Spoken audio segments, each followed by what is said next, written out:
Hey, what's going on? It's your boy BT, and I came here to talk some boxing with the thousands of True School Sports subscribers. Now, word to my brethren all around the world watching this video, hope you're having a great day today.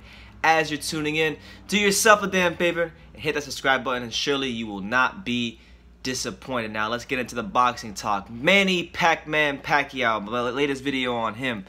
It was reported, I got it right here in front of me. I found this on Reddit earlier today. It was on philboxing.com. So big shout out to philboxing.com. Basically, the article is titled, "Sniffles Have No Effect on Manny Pacquiao." It was reported that Manny Pacquiao was sick during the Adrien Broner fight this past Saturday. And it's not entirely unbelievable. It's very believable, actually, because if you go watch the fight, I mean, I know I picked up on this too. Manny Pacquiao was blowing his nose a lot. He seemed very, you know, like, he seemed from afar, like, I saw him just blow his nose a couple times. I said, man, is this man sick or something? Because he did it more than once, you know, during the fight. And it was something I picked up on, but I didn't get the chance to talk about in my earlier video. So I'm glad I came across the article. But this is what happened. So basically, Pacquiao had a running nose when he fought Broner. And what's funny was, like, right before the fight, Pacquiao blew his nose on a handkerchief, okay? And, you know, he's kept doing this a lot during the fight. And he had difficulty breathing because of his running nose. You know, if any of you have ever been sick and had been congested, you know that, you know, running nose can do quite a lot of damage to you. So, not damage, but I'm saying in terms of your breathing, if you're doing an athletic activity, maybe it's not the best thing to play a sport when you have a running nose. It's not always the best thing to do.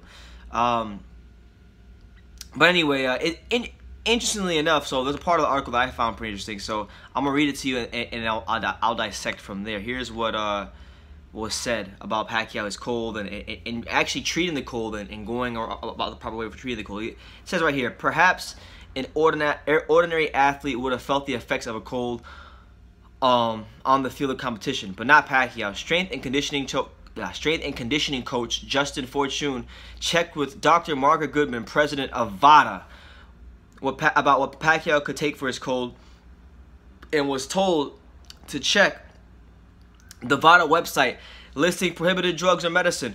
Fortune said the list was too long to review. He asked if Pacquiao could take Benadryl with a dosage of 325 milligrams, but never got a reply from VADA. Then they go on by saying, lead trainer Buboy Fernandez said Pacquiao never took medicine for the cold. We didn't want to take a chance, said the Filipino. Not with the Benadryl or anything else. We couldn't be sure if it contained a banned substance, so Manny decided to go on with the fight cold or no cold. And as we know, Pacquiao destroyed Broner. Won pretty easily, had him hurt multiple times in the fight.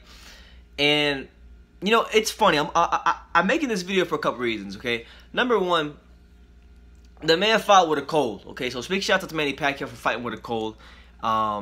You know, because that's not always the easiest thing to do. You know, fighters have called off fights for things such as this before.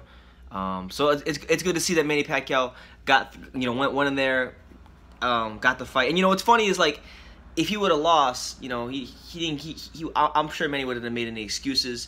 You know, we didn't even know about this cold until the press conference. The first time I heard of him being sick or having a cold was a press conference when Adrien Broner was speaking. Manny left, said bye to Broner, and they basically just said, like, look, Manny's got to go. He has a cold. He's not feeling well. So that's that. But the main thing I take away from this article and from reading about this and learning about this is that, you know, big shout out to Team Pacquiao, man. Big shout out to Team Pacquiao, because they wanted to go the right way about treating this cold. And I know we're sitting here talking about colds.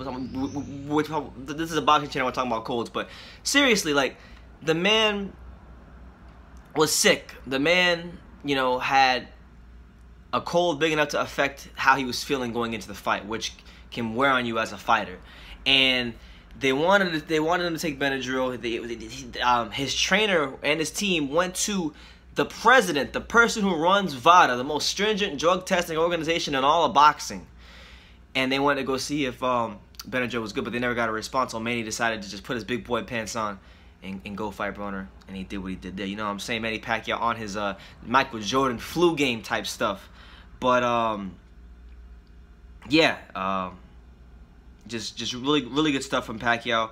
You know, and it's funny too because I've been seeing a lot of videos on YouTube, a couple, you know, and you know I'll shout him out because I like his channel. You know, big shout out to my main man, 50 gram, Bruce Vane. Bruce Vane, one of my favorite channels on YTBC. If you haven't checked out Bruce Vane's channel, I would highly implore you to go and do so. He does really good videos, entertaining stuff. But he made a video recently about how Pacquiao is on steroids, and Pacquiao is this, and Pacquiao is that. And I love Bruce, so we genuinely agree on a lot of things. But with Pacquiao, we're not gonna agree because, for one, man, like Pacquiao's been taking VADA at least, you know, from my recollection, Pacquiao has been taking VADA for at least his last, you know, the majority of his last 5 to 6 fights.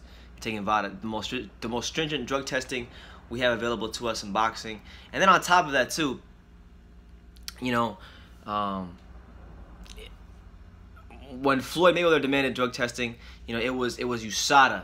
It was random blood and urine. And USADA, if you've done your research, Bruce, I'm not gonna, you know, use this video to go at you because I don't feel the need to go at you. I like you, but I'm just saying, if you know anything about USADA, USADA has never really caught anyone. USADA is more expensive testing. It's not as effective of drug testing. As to where with VADA across all sports, not just boxing, they constantly are catching, you know, people for performance enhancing drugs, and that's Manny Pacquiao has been, you know, the testing he's been going under for the majority of his fights. As to where with Floyd, he strictly uses USADA, where you can pay them off, where you can have you know, them taking, you know, going to his. There's, you know, we've heard the stories about how the USADA goes to Floyd's opponent's house like 2 or 3 more times than they go to Floyd's, and you know, all kinds of crazy things like that. So, you know, like, I'm just saying, man, a lot of people have criticized Manny Pacquiao for drug use in the past, and this is a story that I'm sure is not going to get a lot of coverage, but I'm just saying, like, look, it is worth noting, okay? He could have taken a medicine with a banned substance, and then if he would have tested positive for it, y'all would have sat here and said that he's a cheater. But they went through the proper protocol, and they didn't take the Benadryl. You know, that may or may have not had a banned substance. So I'm just saying, you gotta look at how Manny Pacquiao's team handled that, and you just gotta give him some credit. And you gotta also understand that, like, this guy's been using VADA testing. He's not a cheater. He's not a cheater. Okay. And honestly, even if he was a cheater, like, come on, man, like, most of these guys are cheaters. Most of these guys are on performance-enhancing drugs. Most of them are. I always assume that almost all boxers are on performance-enhancing drugs. So it's like, man, like, come on, man. Even if he was on performance-enhancing drugs, the fact of the matter is, like, he's not a natural welterweight. You know, he has to eat his way up to 147. You know, he rocks around more closer to 140 than he does 147. So I'm just saying, like, if y'all are both taking PEDs, you should still be Pacquiao. He's a smaller guy, you know. That's what some people be led to believe. But I really don't think PEDs. Even if he was on PEDs don't make you a better fighter. Paulie Malignaggi took PEDs when he fought Danny Garcia. Okay, he worked at Angel Memo Heredia, the biggest, most known PED guru in all of boxing and professional sports. And you saw what happened when he fought Danny Garcia. So I'm just saying, man, Pacquiao has went through the proper protocol to not get caught for performance-enhancing drugs and not test positive, not putting the wrong things in his body. So you gotta commend that, and that's all I wanted to say in this video. So you guys let me know what you think in the comments down below about Manny Pacquiao, about his team, you know, not going, like, as far as like not like, what did I say? You know, making sure that he wasn't putting nothing illegal in his body that could have had him come up testing positive for a banned substance. I think it was really great what they did. So let me know what you guys think in the comments down below. Take the time to subscribe, and like I say in every single one of my videos, you can love me or you can hate me, but I'm just a kid from Dang. So until next time, take care, guys.